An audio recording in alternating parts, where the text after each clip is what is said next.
আসসালামু আলাইকুম। সবাই কেমন আছেন? আশা করি সবাই অনেক ভালো আছেন। তো আল্লাহর অশেষ রহমতে আমিও খুবই ভালো আছি। তো আজকে আপনাদের সাথে খুবই মজার একটি কাঁঠালের বিচি আর ডাঁটা দিয়ে কাসকি মাছের শুটকি শেয়ার করব। তো চলুন তাহলে দেখে নেই। কাসকি মাছের শুটকি রান্না করার জন্য এখানে কাসকি মাছ নিয়েছি, টেলে নিয়েছি। তো চুলায় কড়াই বসিয়ে দিয়েছি, এখন তেল দিয়ে দিব। তো শুকনা খোলায় কাসকি মাছগুলি টেলে নিতে হবে। তো এই তেলের মধ্যে পেঁয়াজ কুচি আর কাঁচামরিচ কুচি দিয়ে দিলাম। দিয়ে পেঁয়াজগুলি একটু হালকা ভেজে নিতে হবে। তো বেশি ভাজার দরকার নেই, একটু জাস্ট একটু নরম হলেই তারপর অল্প পানি দিয়ে দিব। অল্প পানি দিয়ে দিলাম মশলা কষানোর জন্য। 1 চা চামচ লবণ দিয়ে দিয়েছি। 1 চা চামচ হলুদের গুঁড়ো দিয়ে দিলাম। 1 চা চামচ লাল মরিচের গুঁড়ো দিয়ে দিলাম। 1 চা চামচ ধনিয়ার গুঁড়ো দিয়ে দিলাম। 1 চা চামচ আদা বাটা দিয়ে দিয়েছি আর 1 চা চামচ রসুন বাটা দিয়ে দিয়েছি। এখন মশলাটা ভালো করে কষিয়ে নিতে হবে, একদম তেল ওঠা পর্যন্ত অপেক্ষা করতে হবে। আর এই ডাঁটা, আলু আর এই যে কাঁঠালের বিচি দিয়ে এই কাসকি মাছের শুটকিটা রান্না করব।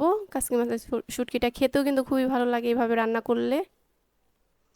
তো মশলাটা কিন্তু কষানো হয়ে গেছে, একদম তেল উঠে গেছে দেখতে পাচ্ছেন। এখন ভেজে রাখা শুটকিগুলি দিয়ে দিব। তো ধুয়ে পরিষ্কার করে নিয়েছি, শুকনা খোলায় ভেজে তারপরে ভালো করে ধুয়ে নেবেন।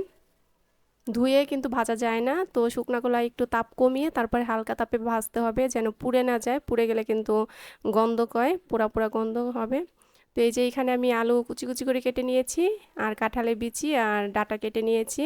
কাঁঠালের বিচিগুলি ছিলে তারপর পানিতে 1 ঘন্টার মতন ভিজিয়ে রেখেছিলাম। তারপরে লাল খোসাটা ছাড়িয়ে নিয়েছি চামিচের সাহায্যে। তারপরে হালকা একটু ভাপ দিয়ে আমি আলুর মতন কুচি কুচি করে কেটে নিয়েছি। আর আপনি যদি ভাপ না দেন তাহলে কিন্তু তরকারির কালারটা নষ্ট হয়ে যাবে কষে। কাঁঠালের বিচিতে কিন্তু অনেক কষ থাকে, তো একটু হালকা ভাপ দিয়ে নিতে হবে। আর ছিলে 1 ঘন্টা ভিজিয়ে রাখবেন, তাহলে লাল খোসাটা একদম নরম হয়ে যাবে, ভালোভাবে উঠে যাবে। তো সব কিছু দিয়ে ভালো করে কষিয়ে নিয়েছি, দেখতে পাচ্ছেন। ডাঁটা, আলু, কাঁঠালের বিচি সবগুলি ভালো করে কষিয়ে নিতে হবে। এখন অল্প পানি দিয়ে দিব। আর এই ডাঁটাগুলি কিন্তু আমার গাছের ডাঁটা। আমি আমার বাড়ির এক কিনারে অল্প কয়টা ডাঁটা বুনেছিলাম, তো সেইখান থেকেই 3টা ডাঁটা কেটে নিয়ে তারপর শুটকি দিয়ে খাচ্ছি রান্না করে। তো বেশি পানি দেওয়ার দরকার নেই, বেশি পানি দিলে একদম গলে গলে যাবে কাঁঠালের বিচি, আলু, তো দেখতে ভালো লাগবে না শুটকিটা। তো আস্তে আস্তে যেন থাকে, তো সেজন্য অল্প পানি দিয়েছি। তাপ কমিয়ে রান্না করবেন, তাহলে কিন্তু আস্তে আস্তেও থাকবে আর সবগুলি ভালোভাবে সিদ্ধ হয়ে যাবে। আর কিছুক্ষণ পর পর নাড়াচাড়া করবেন, নিচে লেগে যেন না যায়। আর শুটকির মধ্যে পানি যেন না থাকে, পানি থাকলে কিন্তু আসলে শুটকি খেতে ভালো লাগে না। তো নামানোর আগ দিয়ে কিছুটা ধনিয়া পাতা কুচি ছিটিয়ে দিয়ে দিলাম। তো ধনিয়া পাতা দিয়েও আর কিছুক্ষণ নাড়াচাড়া করে নিতে হবে। তো পানি কিন্তু শুকিয়ে গেছে, একদম তেল উঠে গেছে দেখতে পাচ্ছেন। আর শুটকির কালারটা কত সুন্দর হয়েছে আর খুব সুন্দর ঘ্রাণও বের হয়েছে। এভাবে করে তাপ কমিয়ে তারপর ভালো করে পানিটা শুকিয়ে নিতে হবে। তো নামিয়ে ফেলেছি, আমি এখন বাটিতে সাজিয়ে নিব। দেখুন কালারটা কত সুন্দর হয়েছে আর খেতে কিন্তু খুবই মজা হয়েছে।